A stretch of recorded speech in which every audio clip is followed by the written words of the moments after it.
There are fewer than 30 men in the world qualified to drive Formula One. A mere half dozen, perhaps, to win. At this moment, I'm inclined to think you're not one of them.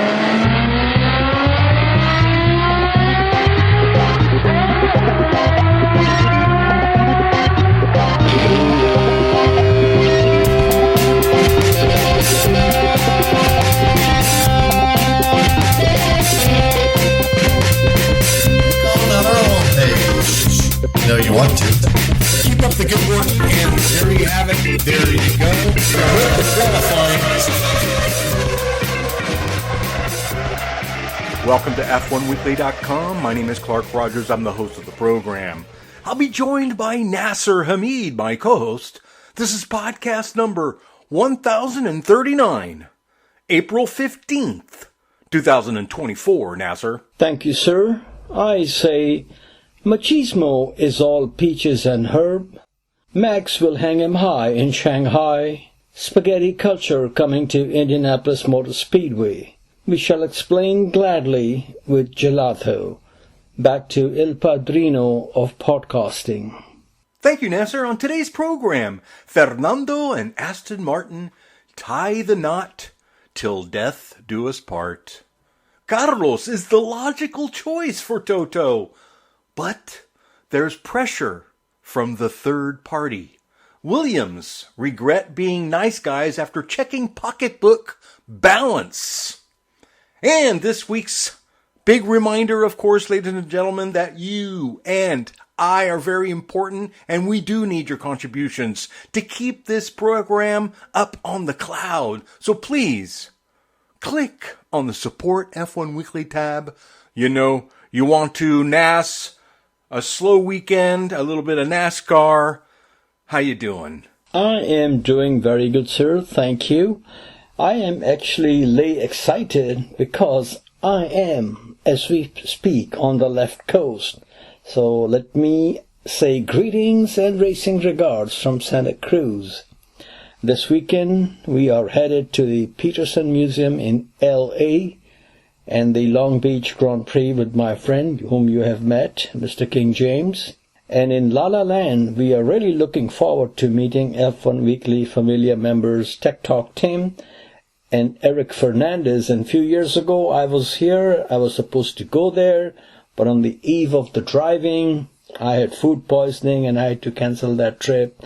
So hopefully we will make it up this time. But the big news from last week, which you mentioned, not surprisingly, at the top of the show, Nando feeling peaches and herb, reunited and feels so good.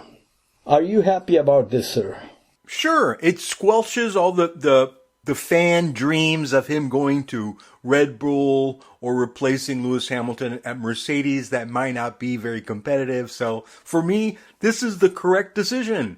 It makes sense, and I love this. Two foes who reunite. We get the reunification of the GP2 engine.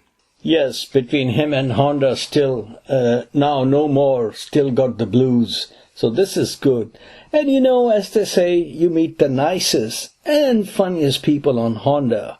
Machismo extending his contract with Aston Martin, I think is very, very good for him, for motor racing, for Honda, for Aston Martin. Not good for one person, and that would be Lance Stroll. But that's another story. Machismo will have one more serving of sushi and tempura.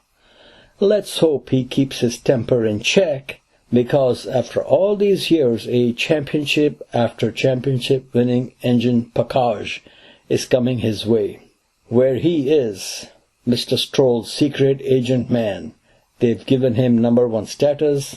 As daddies, my boy Lollipop is losing flavor race by race, which shouldn't surprise anybody. This is a very good decision, like you said, sir, but it was not a surprise given the options available to the driver holding a sign by the side of the track saying, "Have talent, will drive for peanuts."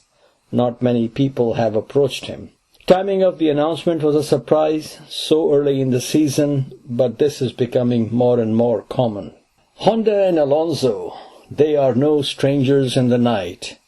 What a ton of events it will be, if Fernando Alonso gets his long-awaited and much-deserved third championship with Honda Power. The slings and arrows launched from the Spanish Armada at Suzuka will be forgotten and forgiven. I think Honda will have a competitive package, if not the all-conquering powerhouse they are right now.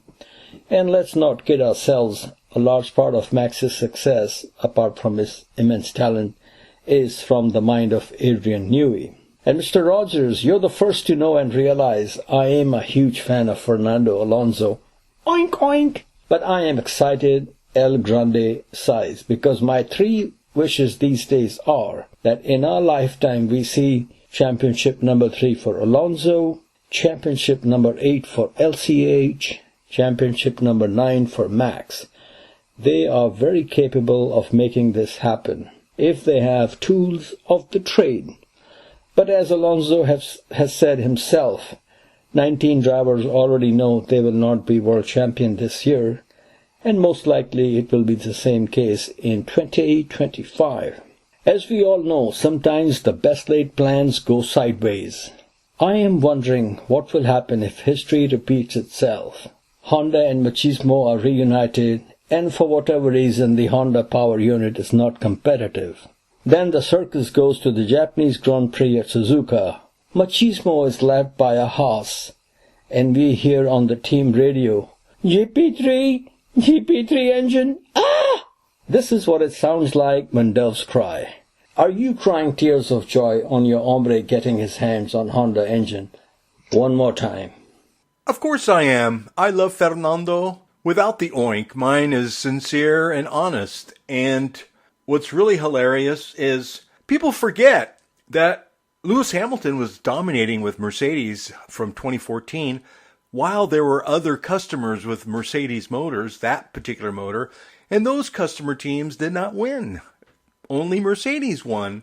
So unfortunately, you could be very correct. As Honda is put in the back, Adrian Newey just looking in the window wondering if they could come up with a good package. All this is going to be for fun, and it's going to be exciting, but if Adrian Newey is not with Fernando, it could be GP3 engine. Ah! Speaking of being sincere, it reminds me of Dan Gurney telling me what Colin Chapman said to him once. Always be sincere, even if you don't mean it. So we move forward now to Showdown and Lowdown in Shanghai. The dust and cherry blossoms have settled on the 2024 Japanese Grand Prix. Winners are winning, turncoats are looking for new colors, and we all know who they are. And it's more than one, and some are sucking emu eggs.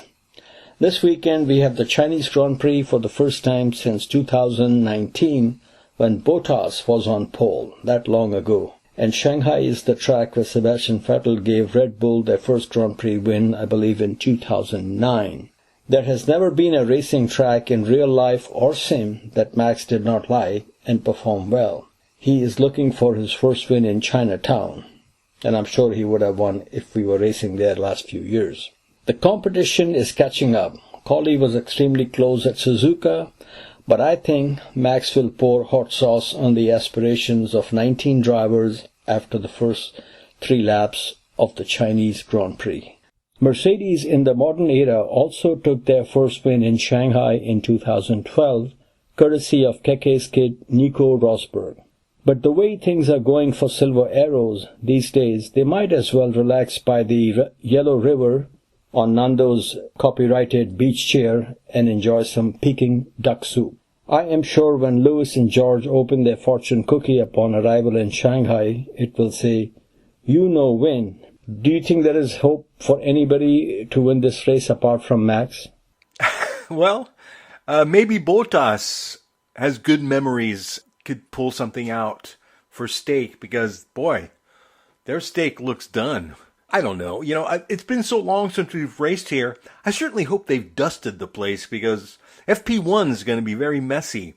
My bet is Logan Sargent crashes on FP1.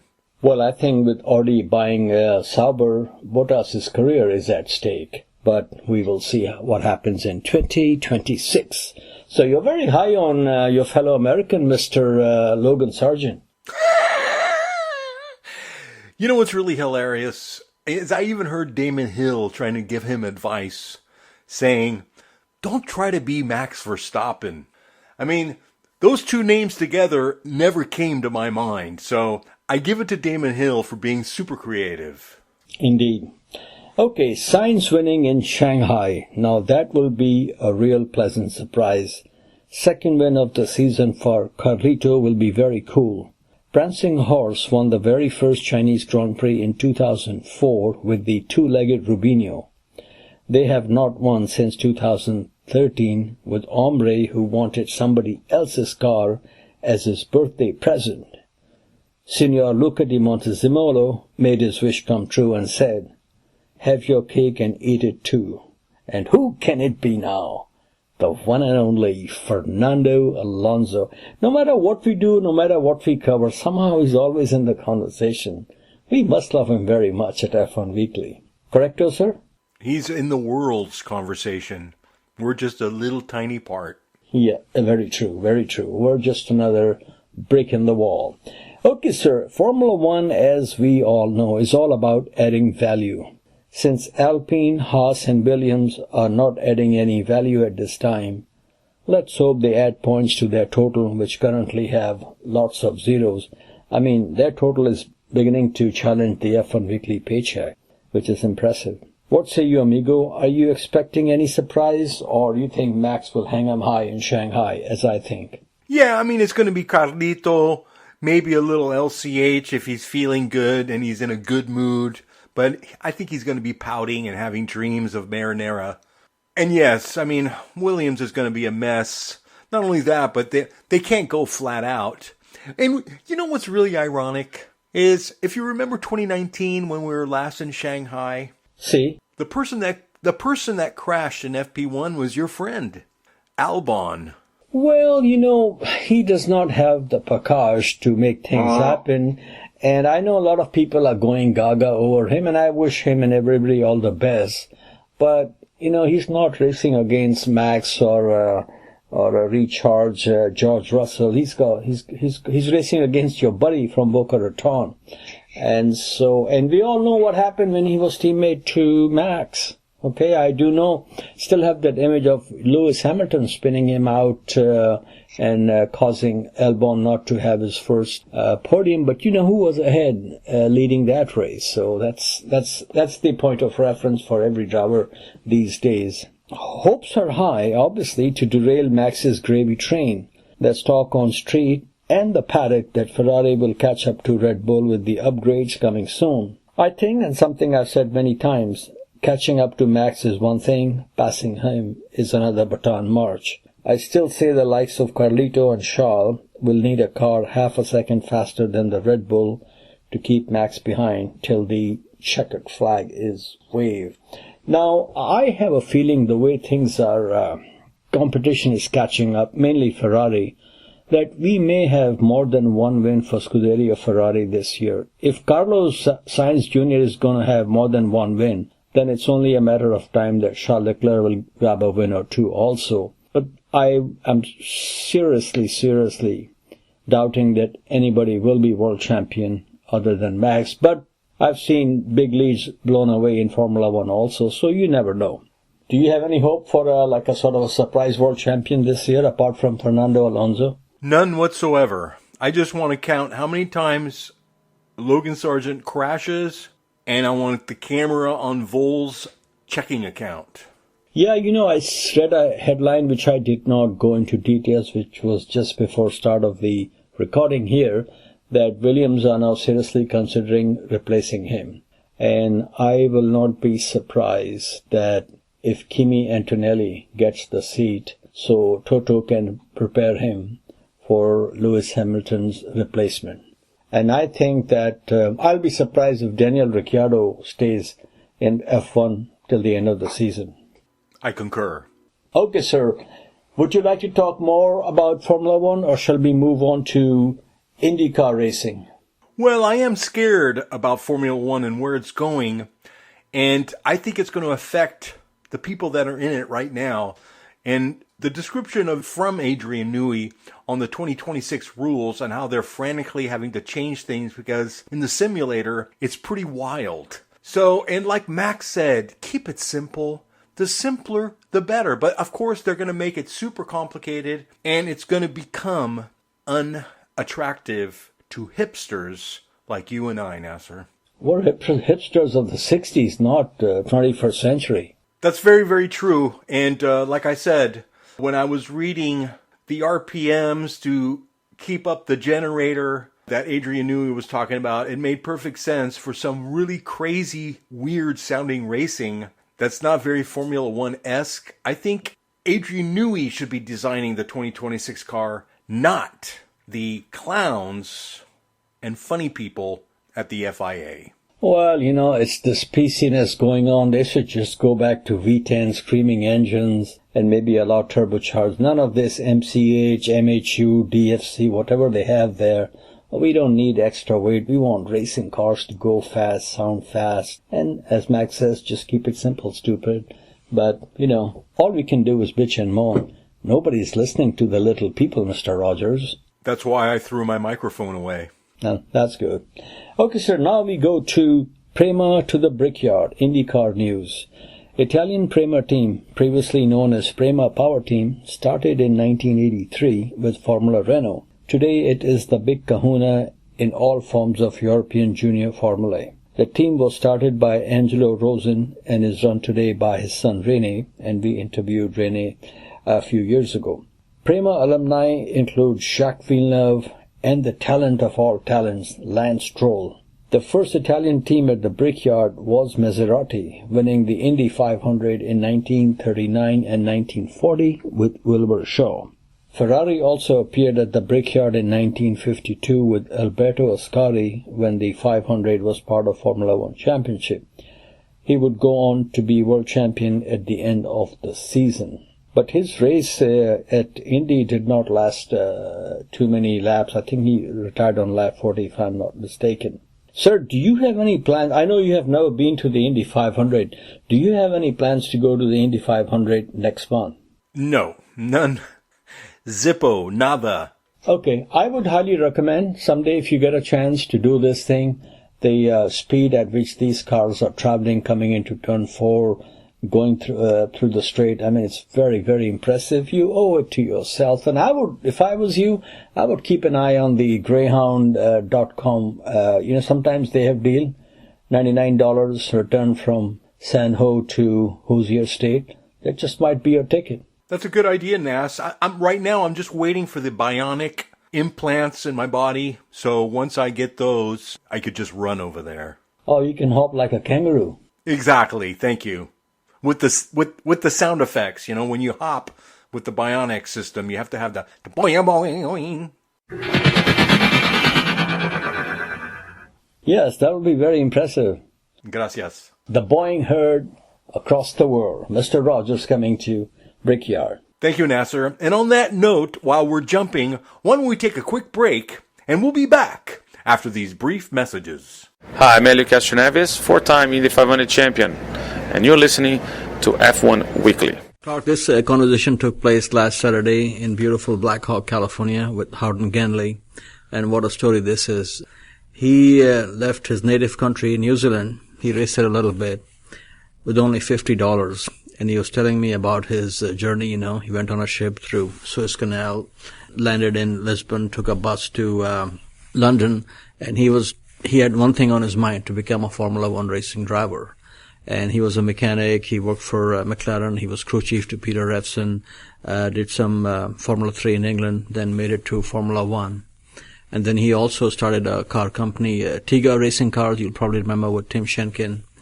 And his wife, unfortunately, passed away last year, Judy, and she was quite a known figure in motor racing also. She used to drive race cars also, and I think it was the 1970 Sebring, she was first in her class in an all-female crew. Very impressive. And then she was very well known in the timing and scoring arena of Formula One circuit. So I went to his house. I would like to thank him very much for inviting me, and we sat down and just talked nothing but motor racing. And I hope our listeners enjoy this conversation. And thank you again, sir. Okay, I'm here in beautiful Black Hawk with a gentleman from New Zealand, Mr. Howden Ganley. Mr. Ganley, how are you today? I'm doing pretty well. I probably should be out playing golf, but as you can see, it's raining like crazy, so I'm not going out. Okay, let me take you back in time to your native country, a place called Ardmore, 1955. You were there as a teenager. Please tell us what you remember from that day, and was that the race that sparked your interest in motor racing?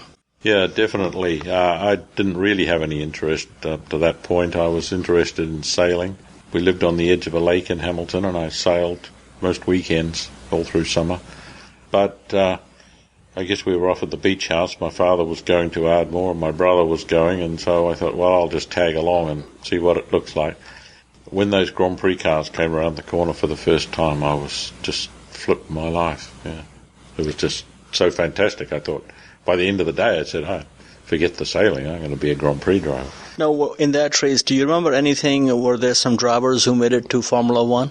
Well, there had been in Formula One because Prince Bero in the 250F, he won the race. And, of course, that made me a 250F Maserati fan straight away because I thought it was the most beautiful car.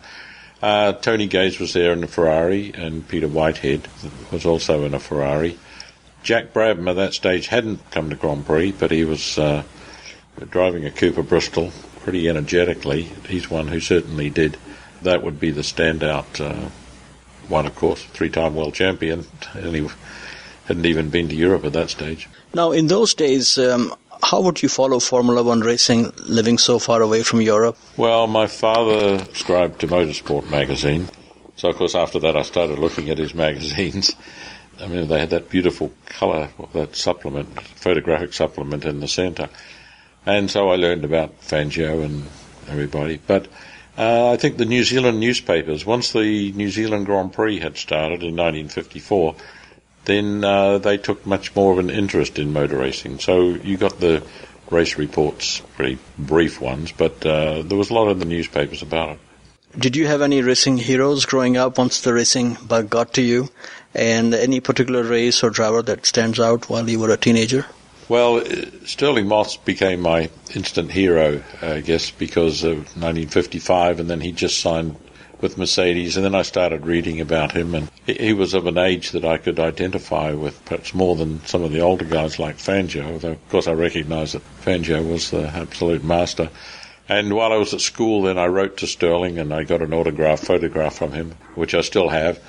So, yeah, I followed his career, and then I was given Stirling Moss's book of motorsport, which came out in 1955, and I must have read it about 100 times in that first year. So, yeah, he would be my first hero in motor racing, and it's so lovely now to know him. How long was your career as a motorsport journalist, and how much fun was interviewing racing drivers?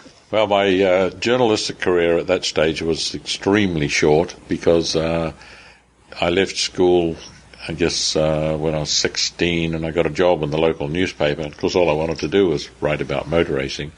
But I only worked there for 2 years, and I was, as well as writing stuff for the newspaper, I was submitting articles to, in fact, I had, before I left school, been submitting articles to various magazines.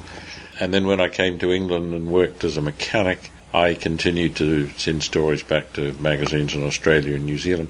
So I suppose you could say I had a 4 or 5 year career as a motor racing journalist, and I'm just trying to start it up again.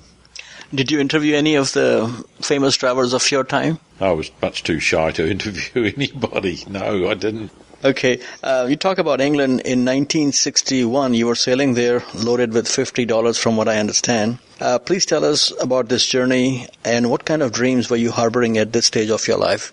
Well, I had by that stage done some racing in New Zealand on an absolute shoestring, and it was actually 1962 that I set off for England. After the season finished, 61-62 season finished, I set off for England on an old ship. I arrived there just before Easter 1962 to go to Goodwood, and unfortunately that's where my hero Stirling had his accident. Your initial foray into motor racing was through preparing cars for others. How important is the interaction between the crew and the driver in setting up a car? Oh, well, it's absolutely vital. I was, actually I should go back on the previous question and say, yeah, I was coming to England to be a Grand Prix driver. In fact, I only had $50, was a slight deterrent, but just another hurdle, really. Yeah, I was very fortunate that I eventually, in order to make some money, had to become a mechanic, and I learned an awful lot. And so it made me appreciate just how important it is that the driver gets on with the engineer or can communicate with the engineer, and then the mechanics say very supportive of the driver and want to do a lot for him. And I became that way when I was a mechanic. I was totally supportive of what I considered my driver. Our driver, Peter Revson and Chris Amon, would be the two classic examples, I guess. Guys that I mechanic for and thought got on well with, and really wanted to do everything I could to make their car better. Talking of Chris Amon, he's also from New Zealand. Are you in touch with him? Yes, I had lunch with him about 3 weeks ago. Does he ever come to the US? Not as far as I'm aware. Okay, but he's doing well. Oh, he's very well, yeah. He seems pretty fit, and yeah, I think he's enjoying life. Okay. Would you agree that what some say now, that driver played a bigger role in winning than the machine in the early days, 60s and 70s? Well, certainly the engineers have become much more important in recent years because of all the telemetry and everything, and they can see what the car is doing. They don't have to solely rely on what the driver is telling him. If we go back into previous years, say even in my era, all that could happen was that you had to come in and tell the engineer or the chief mechanic, more often than not, or the designer, what you thought the car was doing. And if you were wrong, then you were sending him off in the wrong direction. Now, of course, the telemetry enables the engineers to see what's really happening. Bruce McLaren, also from New Zealand, a name synonymous with motor racing. When was the first time you met him? Oh, I'd met him when I was racing in New Zealand in 1961, I guess it would be. So, yeah, I already knew him when I came to England. But I didn't immediately go and work for him. I messed around and did other things and tried to get into racing by other methods. Then things had all sort of come to a bit of a halt, and one day he called me up and offered me a job because he was going to expand his team. How was he as a person? We know about him as a race car driver and an excellent engineer. Anything you can tell us that most racing fans would not know about Bruce? Something positive, of course. Oh, he was just one of the nicest guys that you could ever meet. Yeah, I mean, he had a great sense of humour. He was a terrific leader of men. I think everybody who worked for him just would do absolutely anything for Bruce. And Bruce used to come into the workshop in the morning and he'd go around and say good morning to everybody and look at what you were doing. And he really lifted everybody. You couldn't find a nicer guy, really. Do you remember where you were and how you got the news when he was killed? People always talk about, I remember what I was doing or where I was when John Kennedy was shot. I remember absolutely vividly where I was and what I was doing when I got the phone call about Bruce. We had actually planned to go testing with the Formula 5000 car that day because he'd put me into the works car. But I was back at my own workshop where I ran my gearbox business, and the phone rang, and it was Barry Newman telling me the news. I just couldn't take it in. Are you still in touch with members of his family? Yes, I see Amanda, his daughter, every so often. I see his wife, Patty, from time to time. And having just been in New Zealand, I've seen his sister, Jan, as well. Everybody doing well? They all seem pretty good, as far as I can see. You mentioned Peter Revson. You were his crew chief, I believe, in 1966. How would you rate him as a driver?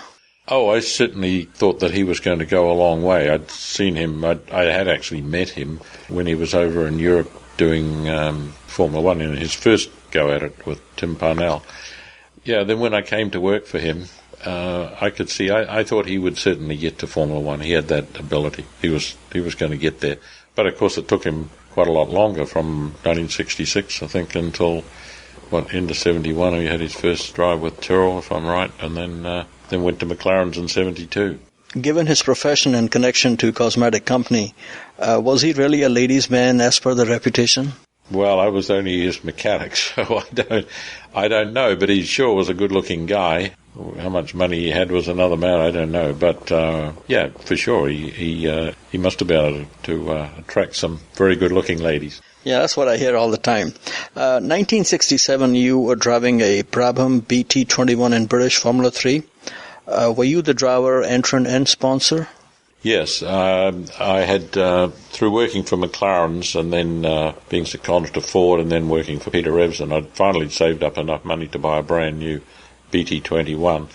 I didn't have a lot of extra money once I'd bought all the equipment, and I had to keep going to Europe where I could get starting money and prize money.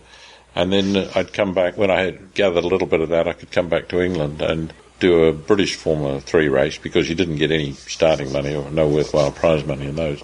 And then I'd go back to Europe and earn a bit more money there, and then I'd come back to England and do it. That's why I didn't do a great number of British Formula 3 races. Going from preparing cars to driving them, what was the biggest surprise or challenge for you? Well, of course, I'd started racing a long time before in my mother's Morris Minor. Big challenge is really just being fast enough. I always imagined that I would be able to do it. Of course, these things always look easy when you're watching over the fence.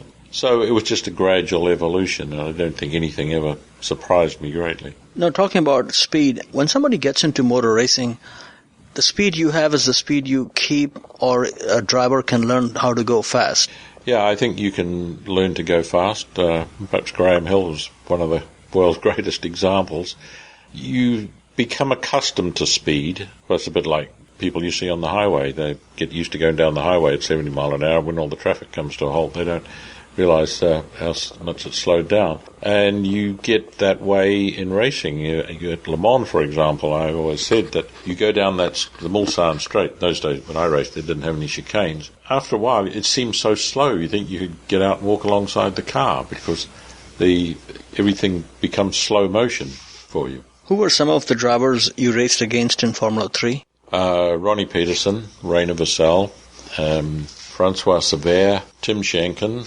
They would be Emerson Fittipaldi, the guys that all came into Formula 1 at about the same time in 1970-71. Did you race against Jochen Rindt also? Well, yes, I did. I guess I did a couple of Formula 2 races in 1970, and I had actually been in a Formula Junior race in 1963 at Nürburgring, which is the first time I think a lot of us became aware of Jochen. I crashed in practice and broke his nose. Yeah, so I knew of him, and then when he turned up at Crystal Palace that time and beat everybody, I actually knew who he was. You know, the reason I asked is I started following Formula 1 in 73, and he was deceased by then, and I used to read a lot about him. And even when you read his widow, Nina's, remembrance of him, she says, he was a difficult man to get along. A lot of journalists call him arrogant. Did you get to know him, and how did you find him as a person?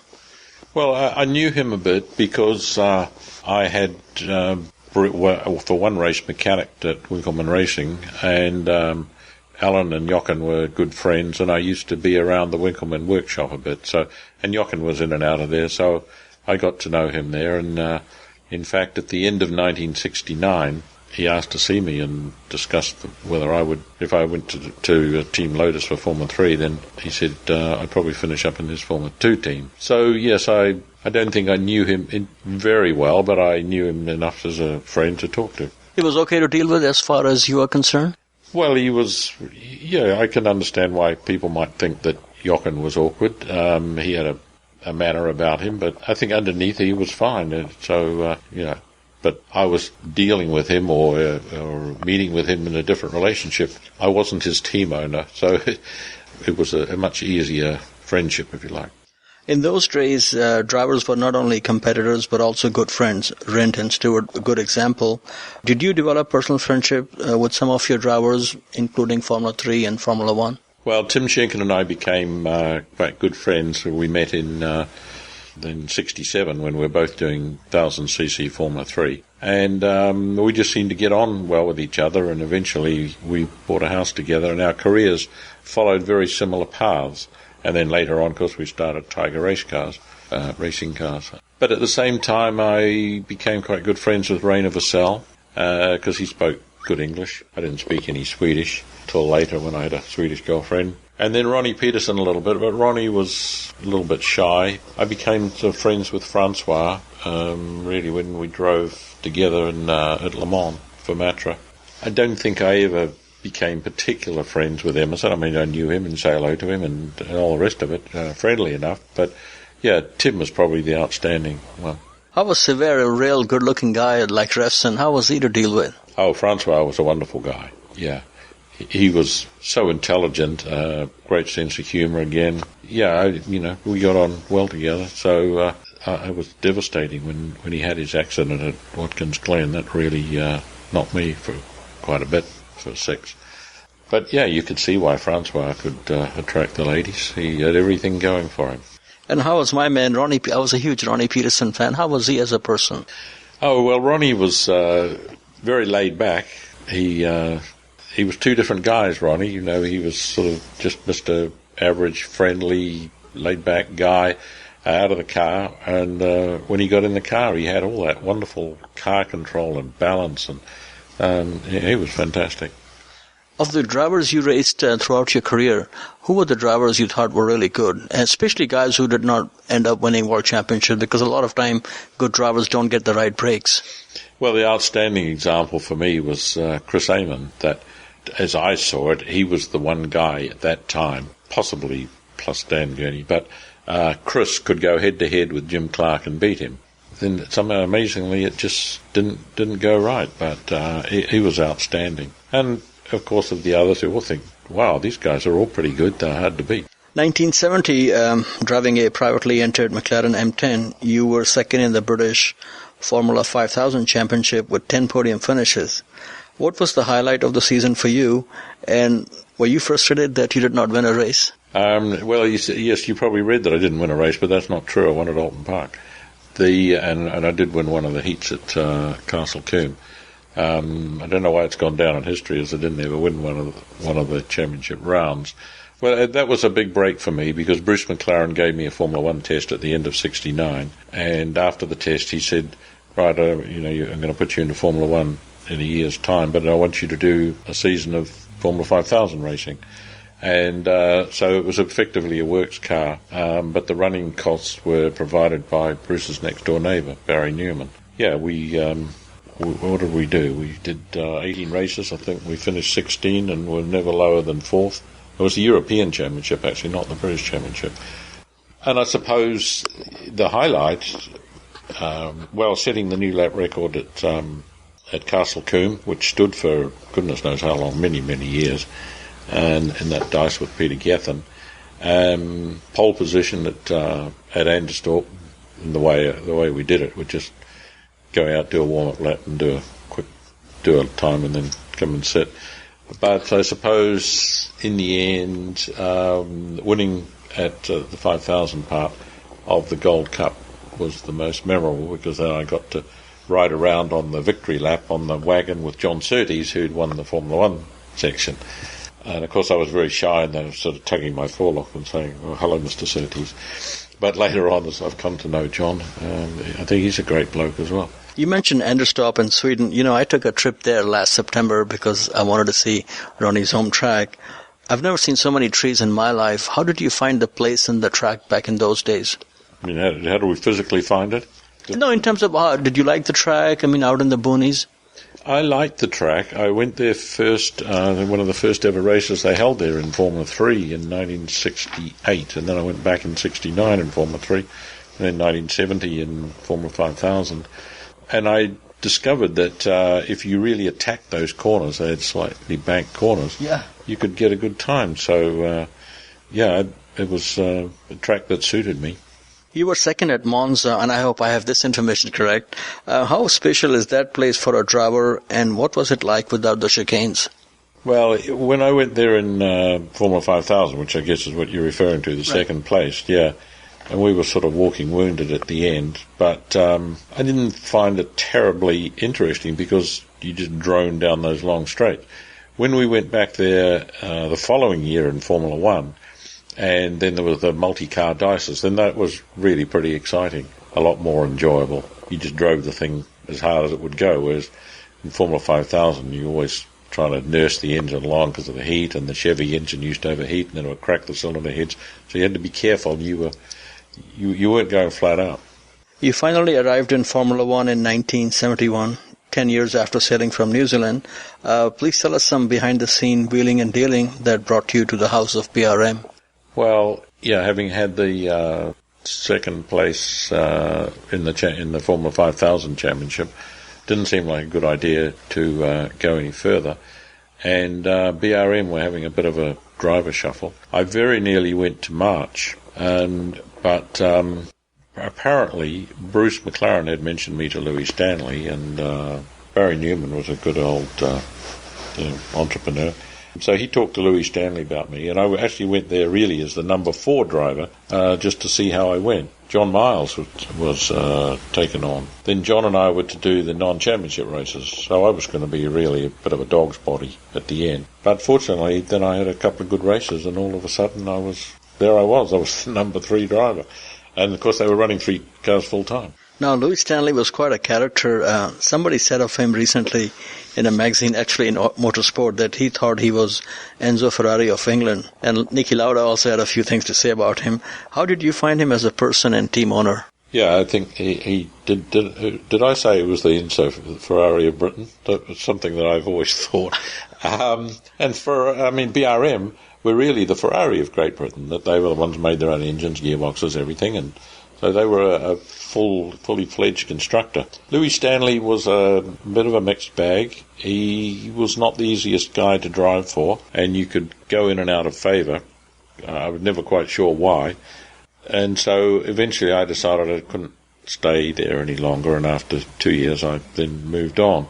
Whereas he'd offered me a very good drive for 73, but I thought, no, I need to change teams here. So we parted probably not on the best of terms. But then when I had my accident in 74, he was just fantastic. He got both myself and Mike Hailwood out of the Krankenhaus in Germany and got us flown back to England and got us into St Thomas's and got the best man, Mr Urquhart, who had looked after John Surtees and Sterling when they had their accidents. And he was looking after us. And really, Big Lou couldn't have done more for us. He was just terrific.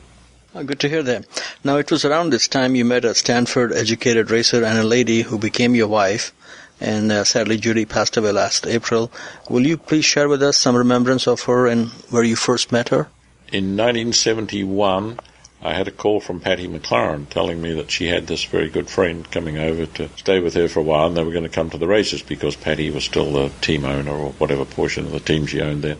She said, I really want you to meet her, and I wasn't that interested because I figured I was well equipped with girlfriends.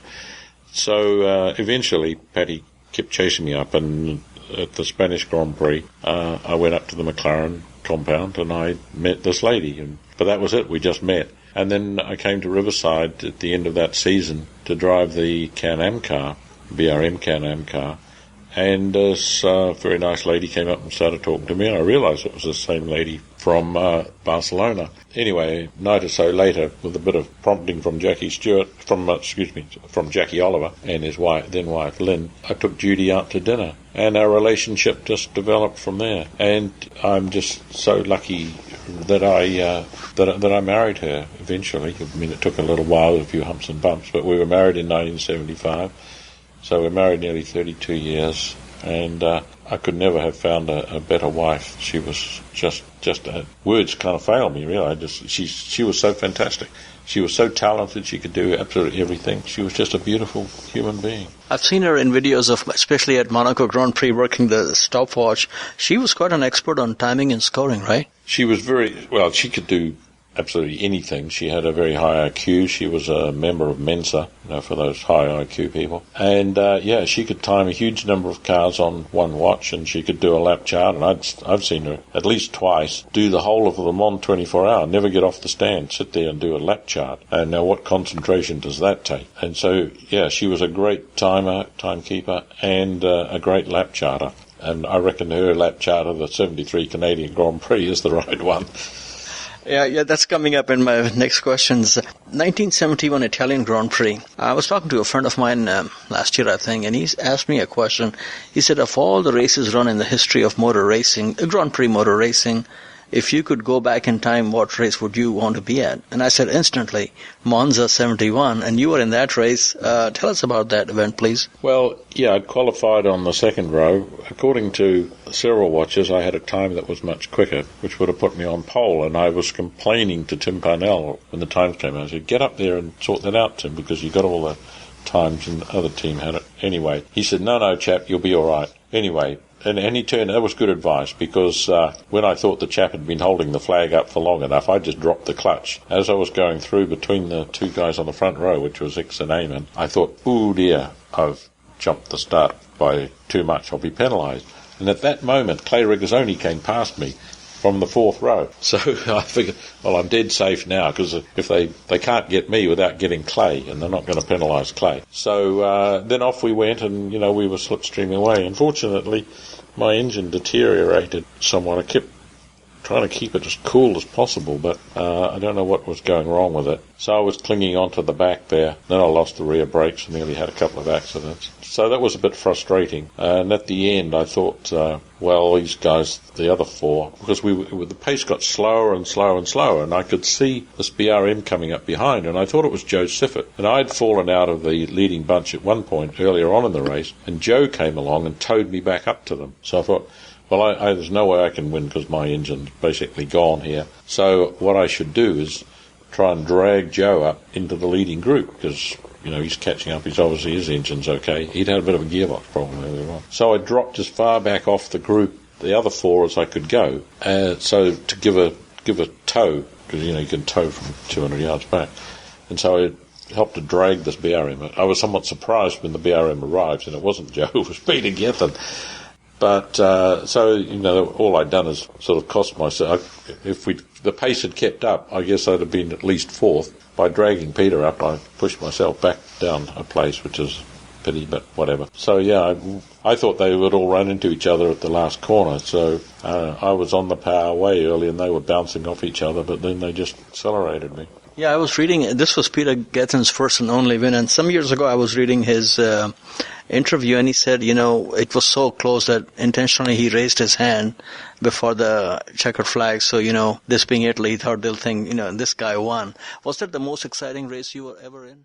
Welcome back to F1Weekly.com. Clark Rogers here, your host. And now, as we spin the globe and go around the world with Motorsports Mondial, with the king, the Swami himself, Nasir Hamid. Thank you, sir, and we shall start with MotoGP from Circuit of the Americas in Austin, Texas.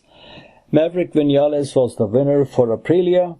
Fellow Spaniard Pedro Costa was second, with Italian Enea Bastianini third man on the podium. Did you watch this race by any chance, Mr. Rogers?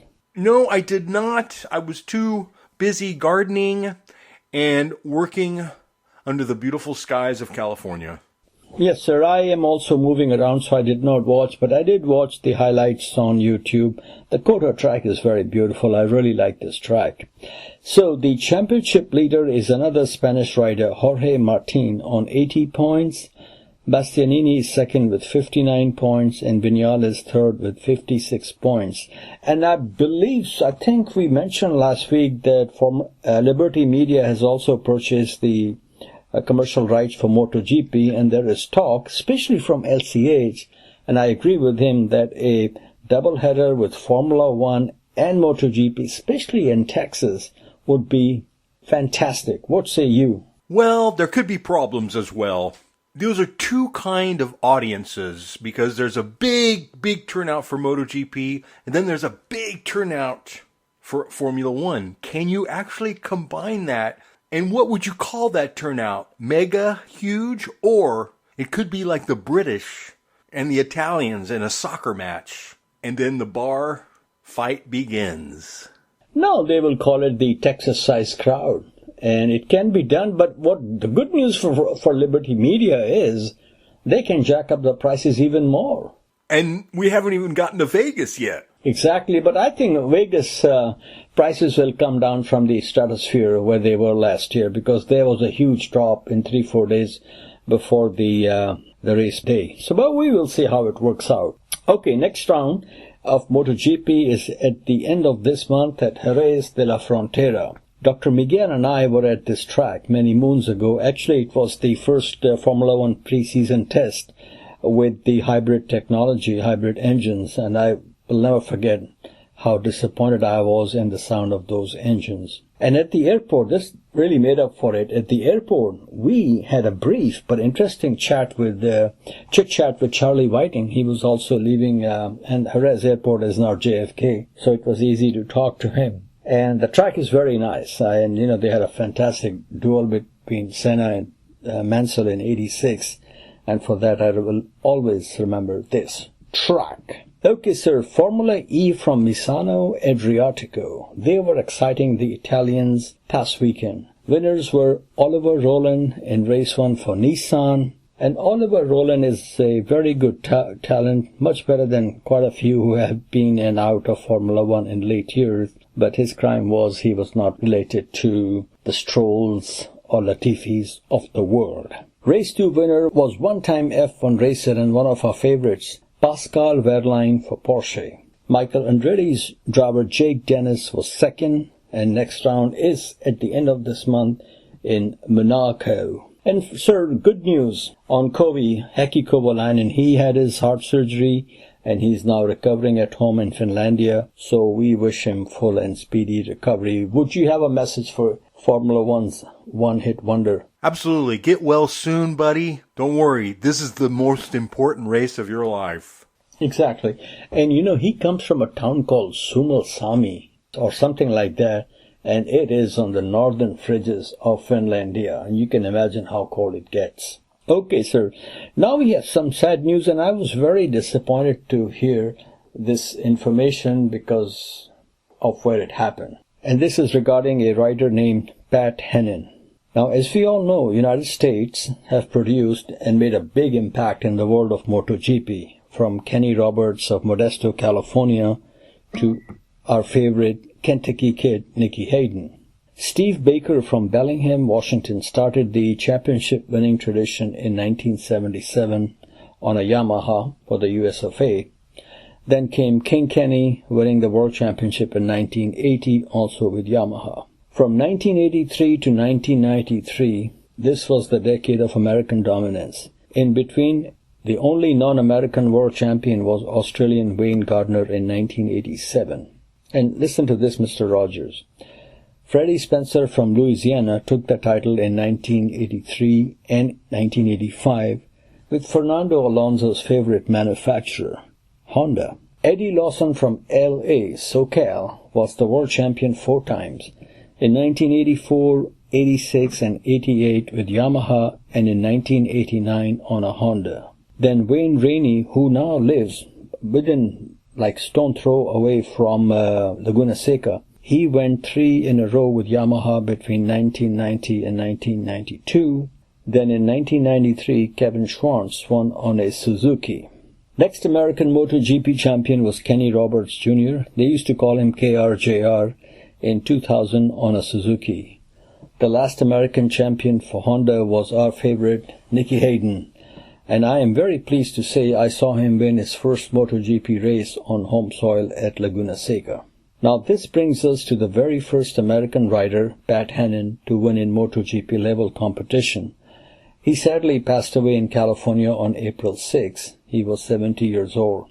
Pat grew up in Northern California. His day of days in international competition came in the 1976 Finnish Grand Prix at Imatra, when he became the first American rider to win in the Premier 500cc class. Now, just like Pedro Rodriguez winning the 1967 Mexican Grand Prix and organizers not having the Mexican national anthem, same thing happened in Finlandia.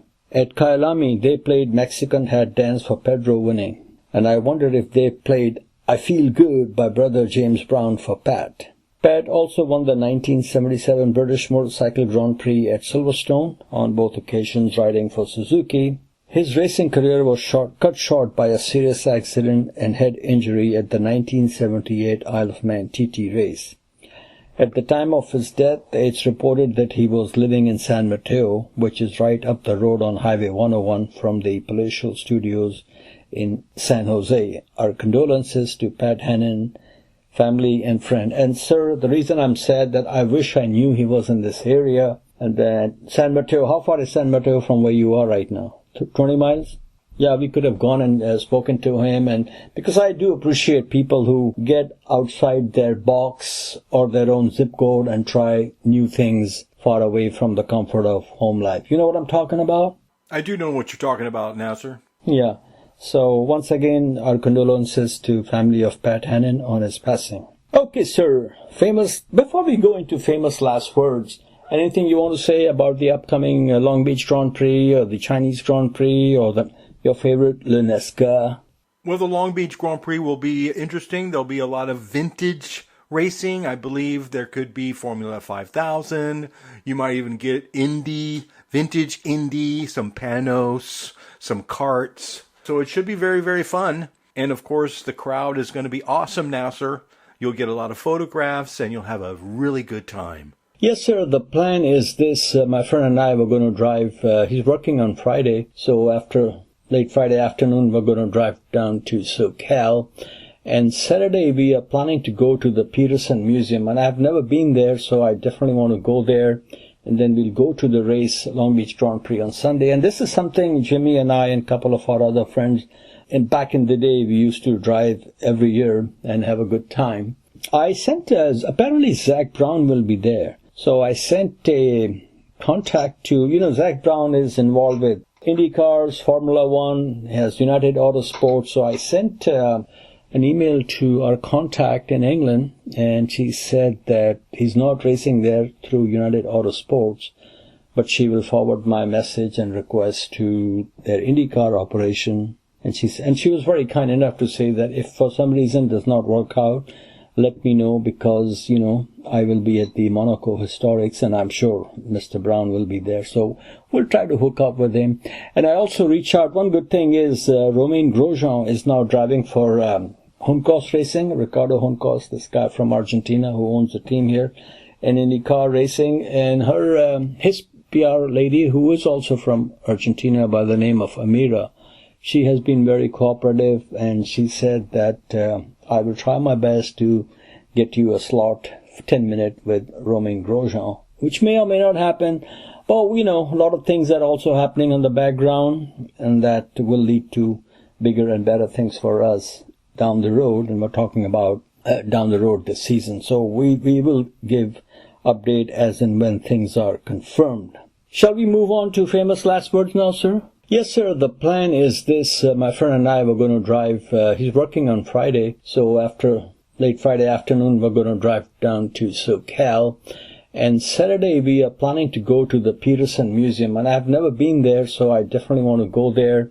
And then we'll go to the race, Long Beach Grand Prix on Sunday. And this is something Jimmy and I and a couple of our other friends, and back in the day, we used to drive every year and have a good time.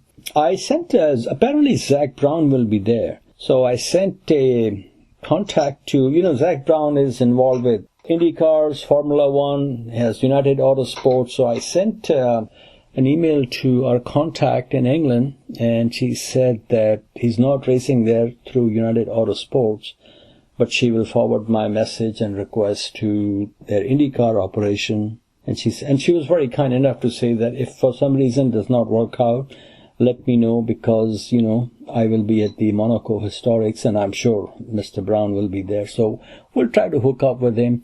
And I also reach out. One good thing is Romain Grosjean is now driving for Juncos Racing, Ricardo Juncos, this guy from Argentina who owns a team here, and IndyCar Racing. And his PR lady, who is also from Argentina by the name of Amira, she has been very cooperative, and she said that I will try my best to get you a slot, 10-minute with Romain Grosjean, which may or may not happen.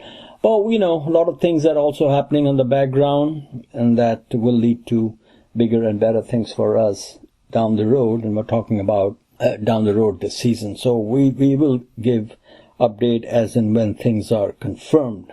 Shall we move on to famous last words now, sir? I need some last words, Nasir. Okay, today they come from Suzuka after the race. Now, Carlos Sainz has done 3 of the 4 races this year, and he has been on the podium in 3 of them. Of course, won the Australian Grand Prix. And this thing about is Ferrari keeping the wrong Charles or Chuck is a big question being asked of Frederick Vasseur. So he basically was asked about, did they jump the gun in hiring Lewis Hamilton and letting Carlos Sainz Jr. go? And this is Frederick Vasseur's answer, which I like very much, and I quote, "We have the same question each weekend. Do a copy-paste of my reply of last week. Next one." End quote. The answer reminds me of a show on ESPN, In Your Face. Sometimes you just have to fight fire with fire. That's all for this week. till we meet next week behind palatial walls, a blazing goodbye and ta-ta. Good night.